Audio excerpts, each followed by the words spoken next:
Hey guys, तो कैसे हैं आप सब। आई होप आप सब अच्छे होंगे। मैं भी ठीक हूँ। चलिए शुरू करते हैं स्टोरी जिसका नाम है बेइंतहा। आराध्या ऑफिस जा चुकी थी। रिद्धि बिना ब्रेकफास्ट किए हुए अपने कमरे में थी। यहाँ आराध्या की माँ भी अपने कमरे में थी। एक अजब सी खामोशी थी उस घर में। नेहा मिस्का जा चुके थे ऑफिस। आराध्या भी ऑफिस में ही थी। आराध्या रिद्धि को बहुत कॉल कर चुकी थी, पर रिद्धि ने कोई रिस्पॉन्स नहीं किया था। यहाँ आराध्या अपनी माँ को कॉल करती है, उनसे बात करती है और सारे हाल चाल पूछती है, बट उसकी हिम्मत नहीं हो रही थी कि वो रिद्धि के बारे में उनसे पूछे। ऐसे करके कॉल रख देती है। आराध्या का मन ऑफिस में लग ही नहीं रहा था। यहाँ रिद्धि सानवी के साथ अपना टाइम स्पेंड कर रही थी। कभी थोड़ी परेशान, थोड़ी चेहरे पे उदासी लेके वो सानवी के साथ हंसने की कोशिश कर रही थी। उसका ख्याल रखना, उसके फीवर चेक करना, उसकी मेडिसिन देखना, उसे उसमें खुद को भूल रही थी वो, ताकि वो सारी बातें भूल जाए जो आराध्या की माँ ने उससे कही थी। यहाँ आराध्या का कुछ यूँ हाल था कि वो सुबह से बेचैन थी, पर करे भी तो क्या करे। कॉल भी नहीं रिसीव किया जा रहा। आराध्या भी थोड़ा परेशान होकर अपने कामों में बिजी हो जाती है। मीटिंग्स करती है, ऑफिस के सारे काम चेक करती है, और उसे कहीं मीटिंग्स के लिए जाना था, वहाँ जाती भी है। ऐसे ही वो दिन धीरे धीरे बीत रहा था। लगभग रात के 8:30 बजते हैं तो मिस्का कहती है कि घर नहीं जाना। तो आराध्या कहती है तुम लोग जाओ, मैं थोड़ी देर में कैब से आ जाऊंगी। ऐसा कह के मिस्का और नेहा को वो जाने के लिए बोल देती है। यहाँ रिद्धि विंडो के पास खड़ी थी। सानवी को डिनर कराने के बाद वो उसी कमरे के विंडो पे खड़ी थी। वहाँ से अंधेरे की तरफ देख रही थी, खामोश चेहरा, आंखों में कई सवाल लिए, बस चुपचाप मानो आसमान की तरफ देख रही हो। उस खाली अकेले जो चांद खड़ा है उसको। पता नहीं उसके मन में क्या सवाल चल रहे थे। यहाँ आराध्या भी कुछ यूं ही थी। वो घर नहीं आती, बस ऑफिस में ही बैठी रहती है। लगभग 10 बजे के आसपास वहाँ के जो सिक्योरिटी गार्ड होते हैं वो आते हुए पूछते हैं, मैम आप घर नहीं जा रही और ऑफिस बढ़ाने का वक्त हो गया है। तो आराध्या कहती है हाँ बस 10 मिनट में। ऐसा कहते हुए अपने चेयर से उठती है, अपना ब्लेज़र लेती है, ब्लेज़र डालते हुए कैब बुक करती है और वो आती है। लगभग आधे घंटे के बाद वो घर पहुंचती है। घर में सभी डिनर करके अपने अपने कमरे में चले गए थे। आराध्या की माँ आराध्या के बारे में मिस्का से पूछ चुकी थी। मिस्का ने बस बहाना कर दिया था कि वो मीटिंग में है, वो थोड़ा लेट आएगी। आराध्या की माँ डिनर करती है और डिनर करने के बाद अपने कमरे में चली जाती है, जहाँ पे जो वो नर्स थी उसको सारी मेडिसिन देती हैं और उन्हें सोने के लिए कहती हैं। सभी लोग डिनर करने के बाद अपने अपने कमरे में जब चले जाते हैं तो रिद्धि पहुँचती है कि आराध्या अभी तक नहीं आई है। चारों तरफ देखने के बाद हॉल में भी चेक करती है, उसके कमरे में भी जाती है, बट नहीं आई थी आराध्या अभी तक। रिद्धि वापस अपने कमरे में चली जाती है। मन भी थोड़ा बेचैन हो रहा था कि आराध्या को कॉल कर ले, बट सुबह उतने सारे कॉल मिस करने के बाद कैसे वो उसे कॉल करती। और पता नहीं कोई जाने अनजाने में वो गुस्सा भी तो था। बस रिद्धि बस वहीं विंडो के पास खड़ी थी कि अब आराध्या आएगी और उसे दिखेगी, अब आराध्या आएगी उसे दिखेगी। यहाँ आराध्या लगभग 11 बजे के आसपास, 10:30-11 बजे के आसपास पहुँचती है। देखती है रिद्धि की आराध्या पहुँच गई। वो उसी विंडो के पास थी। आराध्या उतरते हुए सबसे पहले विंडो की तरफ देखती है। उसकी नज़र अचानक चली जाती है वहाँ, क्योंकि उसी एक कमरे की एक लाइट जली हुई थी। रिद्धि वहीं खड़ी थी। इन दोनों की थोड़ा छोटा सा आई कांटेक्ट होता है। देन आराध्या आती है अपने कमरे में। घर में जब इंटर करते हुए देखती है तो सभी लोग सो चुके थे। वो आती है अपने कमरे में, जाती है, चेंज करके फ्रेश करती है और फ्रेश होने के बाद आकर हॉल में बैठ जाती है। उसे लगता है कि अब रिद्धि आएगी, उससे बात करेगी, बट रिद्धि नहीं आती है नीचे। 11 से 12 बजते हैं तो आराध्या खुद उठती है और रिद्धि के कमरे में जाती है। एक प्लेट में पहले डिनर सर्व करती है दोनों का और ऊपर की तरफ जाती है। रिद्धि के कमरे का गेट हल्का खुला सा। रिद्धि विंडो के पास खड़ी और सानवी बेड पे ब्लैंकेट में सोई हुई। आराध्या बहुत ही धीमे आवाज़ में अंदर इन करते हुए बोलती है, डिनर किया आपने? रिद्धि बिना पीछे पलटे कहती है, हाँ कर लिया। आराध्या कहती है, आइए ना, यहाँ बैठिए, मुझसे बात नहीं करिए। रिद्धि कहती है, नहीं अभी थोड़ी कुछ मैं सोच रही हूँ, थोड़ी देर बाद बात करते हैं। आराध्या डिनर को टेबल पर रखते हुए और रिद्धि के पास जाती है, उसके शोल्डर पे अपना हाथ रखती है और उसके शोल्डर पे अपना हाथ रखते हुए कहती है, तो देखती है कि रिद्धि की आंखों में आंसू भरे हुए हैं, जो कि बाहर तो नहीं आ रहे थे, बस आंखों में ही थे। आंखें नम और पूरी लाल थी, मानो वो सुबह से रो रही हो या सुबह से उसकी आंखें लाल हो। आराध्या जब ये देखती है, उसके दोनों शोल्डर से होल्ड करते हुए और सोफे के पास लेकर आती है और बोलती है, क्या हुआ, माँ की बात का बुरा लगा है? माँ की तरफ से आई एम सॉरी। माँ ने पिछली बार भी आपसे यही पूछा था और इस बार भी, उसके लिए आई एम सॉरी। मैं चाहती तो थी माँ से बात करूँ इस बारे में, पर माँ को आज ही डॉक्टर ने कहा है कि किसी तरह का स्ट्रेस ना दें। उनके लिए किसी तरह का स्ट्रेस, ऊंची आवाज़ या गुस्सा बिल्कुल भी सही नहीं है। दीदी कहती है, नहीं मुझे किसी भी बात का बुरा नहीं लगा। आराध्या कहती है, किससे झूठ बोल रही हैं आप? आपकी आंखों में सब दिख रहा है मुझे कि आपको कितना हर्ट हुआ है। मैं माँ को बताना चाहती हूँ कि हाँ मैं आपके साथ रहना चाहती हूँ, आपको किसी की ज़रूरत नहीं है, मैं हूँ आपके साथ। पर मैं माँ को अभी नहीं बता सकती, मैं बता भी दूँगी तो माँ पता नहीं कैसे रिएक्ट करेंगी। इस बात पे रिद्धि कहती है, नहीं कोई ज़रूरत नहीं है, हम 1-2 दिन में यहाँ से चले जाएंगे, फिर कोई दिक्कत नहीं होगी। आराध्या कहती है, कहाँ चले जाएंगे? ये कहती है, कहीं पे भी, मैं अपने फ्लैट में चली जाऊँगी, वहाँ बोल देती हूँ वो खाली कर देंगे। आराध्या कहती है, ऐसे कैसे चले जाएंगे आप? और ये क्या बात हुई इस छोटी सी बात पे? रिद्धि कहती है, आपको छोटी सी बात लग रही है, बट बार बार मुझ पे एक लड़की पे सवाल उठता है, एक औरत पे सवाल उठता है कि शादी कर लो। क्या उसका कोई अस्तित्व नहीं रहता? उसके पति के जाने के बाद कोई उसकी अपनी मर्जी नहीं रहती? उसकी बच्ची, क्या उसकी बच्ची अनाथ है? हूँ ना मैं उसके साथ, मैं उसे दोनों का प्यार दे सकती हूँ। और नहीं करना मुझे किसी और के साथ शादी, मुझे कहीं कहीं नहीं जाना, किसी और के साथ आगे नहीं बढ़ना। हाँ मैं आपसे प्यार करती हूँ, अगर आप मेरे लाइफ में रहती हैं तो मैं आपके साथ रह सकती हूँ, मगर अमित के बाद सिर्फ आप ही हैं जो मेरी लाइफ में आएंगे, वरना और कोई नहीं। बार बार एक ही बात को कहने से थोड़ी ना वो हो जाएगा। वहाँ वो कहते हैं ना कि एक अकेली औरत को पूरी दुनिया में सिर्फ एक ही नज़र से देखती है। मैं उस नज़रिए को बदलना चाहती हूँ। मैं अपनी बच्ची को अकेले परवरिश कर सकती हूँ, मुझ में इतनी काबिलियत है, मुझे किसी के सहारे की ज़रूरत नहीं है, मुझे किसी के नाम की ज़रूरत नहीं है। क्या किसी का, जिसके बाप पिता नहीं होता वो बच्ची की परवरिश नहीं होती? जिसका बाप नहीं होता वो बिना बाप, ज़रूरी है एक पिता का एक बाप का टैग देना? ये जो होते हैं ना 9 महीने, मैं इसे पाला है, मैंने अपनी कोख में रखा है, और आज टैग देना हो तो किसी भी लड़के का दे दे, किसी को भी इसका पिता बना दे। ऐसा नहीं हो सकता।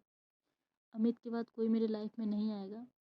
अगर आप आएँ तो क्योंकि आपसे प्यार हो गया है मुझे। हाँ मुझे हो गया है आपसे प्यार, मैं खुद को नहीं रोक पाई, पर आपके सिवा आपको कोई और नहीं आ सकता। ये मेरा आखिरी फैसला है और मैं आपकी ज़िंदगी से भी चली जाऊंगी बहुत दूर। आराध्या ये सारी बातें खामोशी से सुन रही थी। जब रिद्धि का बोलकर हो जाता है तो रिद्धि की आंखों से एक आंसू उसके गालों से आते हैं नीचे। आराध्या उसे पूछते हुए और कहती है, बस बोल लिया? जब मैं कुछ बोलूं, आप मेरी हो और सिर्फ मेरी रहोगी, आपको कहीं जाने की ज़रूरत नहीं है, आप लाइफ टाइम मेरे साथ रहोगी। You are my. और सुनिए, सानवी के लिए मैं हूँ, मैं सिर्फ मैं, और कोई नहीं। आप क्यों नहीं समझती? आप मेरी पार्टनर हो, आप मेरी लाइफ पार्टनर हो, मेरा सुकून हो आप चले जाओगे तो फिर मैं अधूरी हो जाऊंगी। इतने दिन से जो बेचैनी थी फिर से अधूरी हो जाएगी। क्या चाहते हो, मैं जीते जी फिर से मर जाऊं? अभी तो कुछ सांसें आई हैं, फिर इन सांसों को क्यों छीनना चाहती हो, क्यों दूर जाना चाहते हो मुझसे?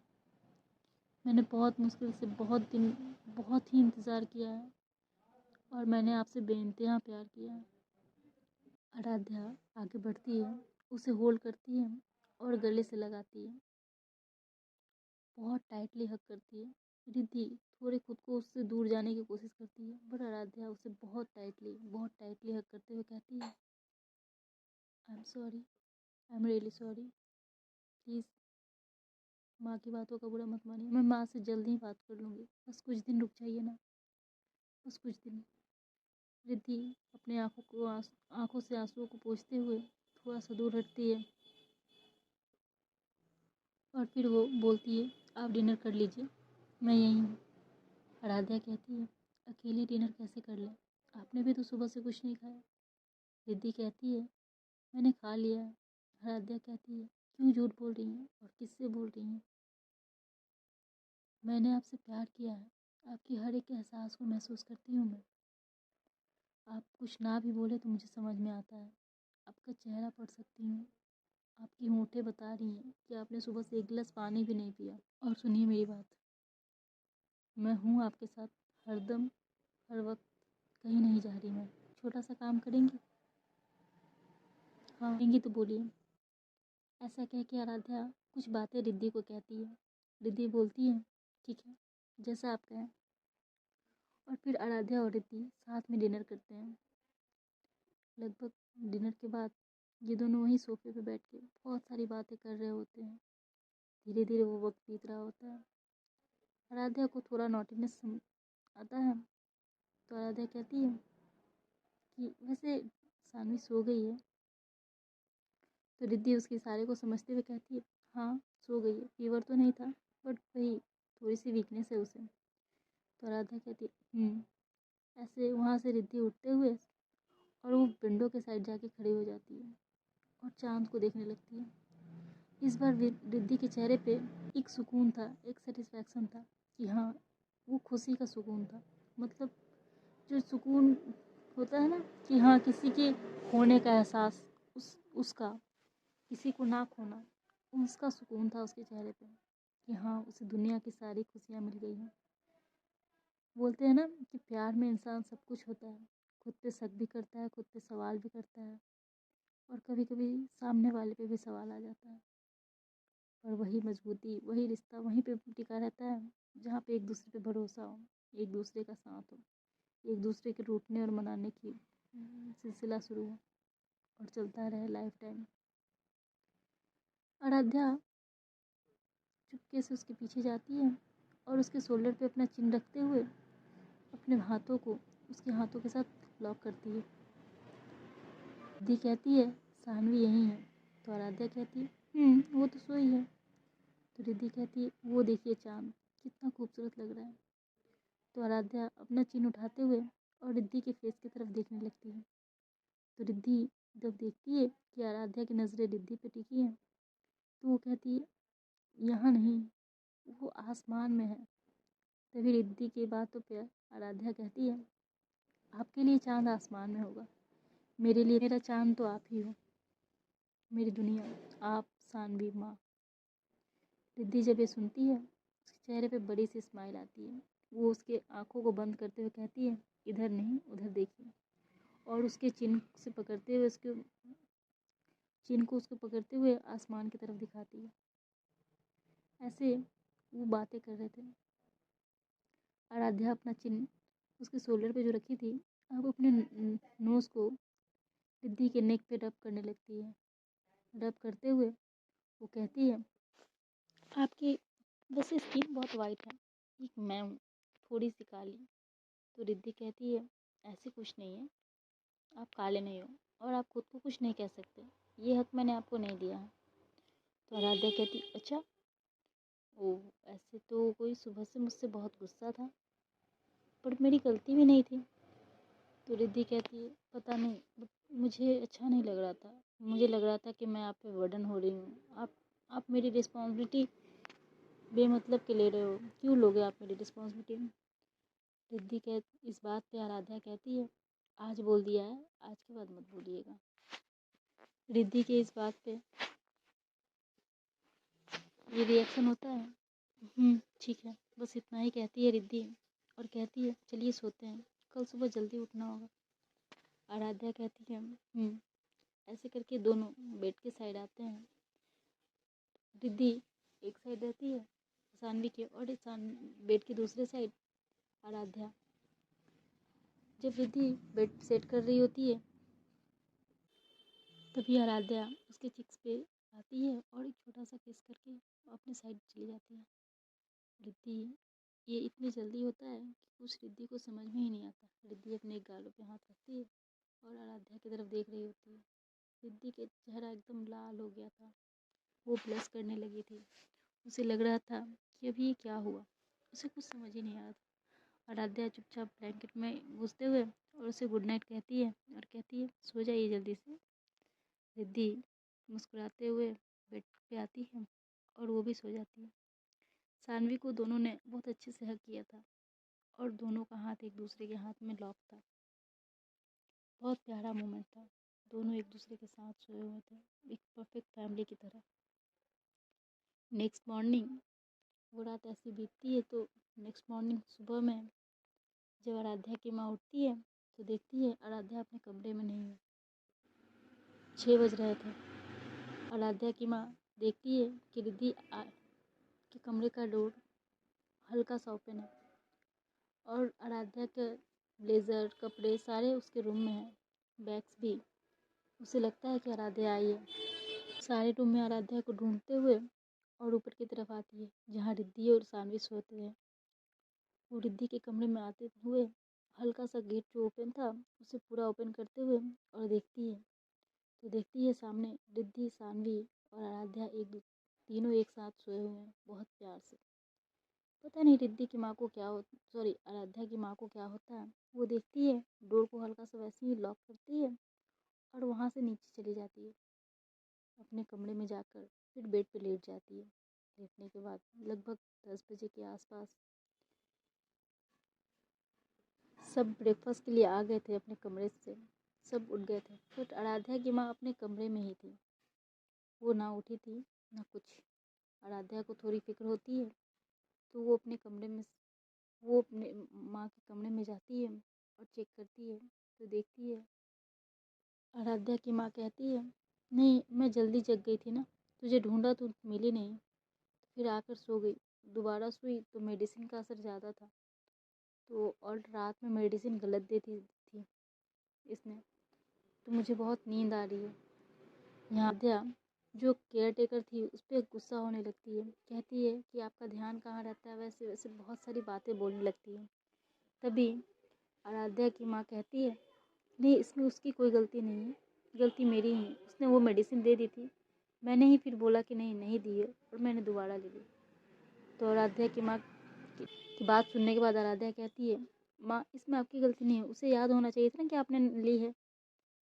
ऐसे करके बहुत डांटने लगती है। तो आराध्या की माँ कहती है नहीं नहीं मैं ठीक हूँ, कल से मैं खुद का ध्यान खुद रख लूँगी। ऐसा करके आराध्या की माँ कहती है और बोलती है कि इसे भेज दे, इसकी ज़रूरत नहीं है। तो आराध्या कहती है नहीं माँ मैं कल से खुद आपका ख्याल रखूँगी, सारी मेडिसिन मैं दूँगी सब कुछ। ऐसा कहते हुए आराध्या अपनी माँ के कमरे से अपनी माँ को लेकर आती है, उन्हें प्रेस कराती है और डाइनिंग टेबल पर लेकर आती है। जैसे ही वो बैठती है ब्रेकफास्ट करने के लिए, सब बैठे हुए थे। आज रिद्धि भी बैठी हुई थी ब्रेकफास्ट करने के लिए। सानवी, रिद्धि, नेहा, मिस्का, आराध्या और आराध्या की माँ सब लोग बैठ के चुपचाप अपना ब्रेकफास्ट कर रहे थे। तभी आराध्या उससे डांट कर निकाल देती है जो केयर टेकर थी। आराध्या की माँ ऐसा क्यों करती है ये नहीं पता और वो केयर टेकर के साथ उसका क्या था वो भी नहीं पता। आगे पता चलेगा कि क्या वो दवा दो दो बार मिली थी, उस केयर टेकर ने जानबूझ कर दी थी या कोई इसमें साजिश है। यहाँ आराध्या की माँ चुपचाप ब्रेकफास्ट कर रही थी।